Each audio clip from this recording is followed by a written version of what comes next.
Okay, well, I think that the story actually starts with my dad, yeah, Mr. Ali Mohammed, may God rest his soul. Um, he came to this country in 1938 from India because there was no Pakistan yet. His story started in a very similar time that we've come through just now. We've just come through COVID with the pandemic and everything, and a similar kind of thing happened in India, well, throughout the world, the Spanish flu. Apparently when the troops were going back to India, because a lot of Indian troops were part of the war effort, yes. So my dad was about 3 years old when he was orphaned because of the Spanish flu. So there was my dad, and he had a younger sister who was about 1.5 years old, and they lost their parents due to the Spanish flu. Now, they lived in a very tight-knit kind of community, rural Punjab, and those villagers were very supportive of each other, yeah. So my dad and his sister were taken in by the village, yes.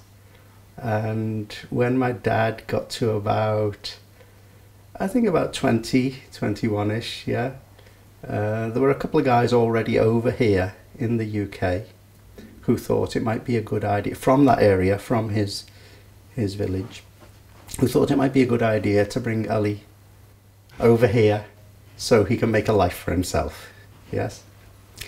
Those guys already had a bit of a business going on. They were peddlers, street peddlers, door-to-door salesmen, and I think they had a bit of self-interest in there as well.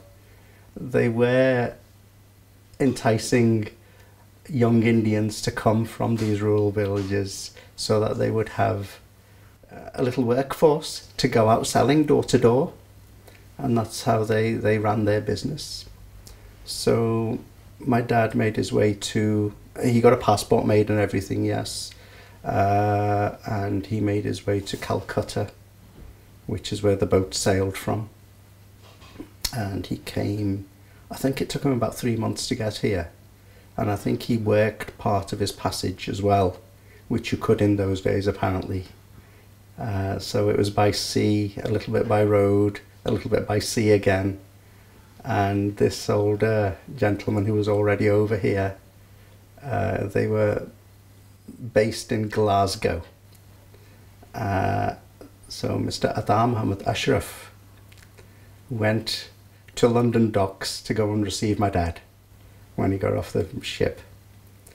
And he took my dad up to Glasgow, and the first thing they did was give him an English suit of clothes with a trilby hat, tie, shoes, the lot. Gave him a small suitcase. In that suitcase they put in some gents' handkerchiefs, some ladies' headscarves. All ladies used to wear headscarves in those days. Some little bottles of scent. And they wrote everything down in a book. So this is for your suit of clothes. This is the suitcase. And this is the stock in the suitcase. And then they showed him how to go and door-to-door sell. Yes. When you've paid this amount back, it came to so many shillings and pennies, yes, it's all yours then, yeah. So they put him up, they gave him an English suit of clothes, they were quite stern with him. There were two gentlemen mostly at that time, Adar Mohammed Ashraf and Fateh Mohammed Sharif, FM Sharif, yes. They were already here from, I think, oh gosh, mid to late 20s they would have arrived in this country. And they had a little group of door-to-door peddlers that they used to supply, and they used to go out and sell. And my dad used to tell me stories about his early days here. And he said children would follow you in the streets because there weren't many people of colour. He was strange looking to them, you know.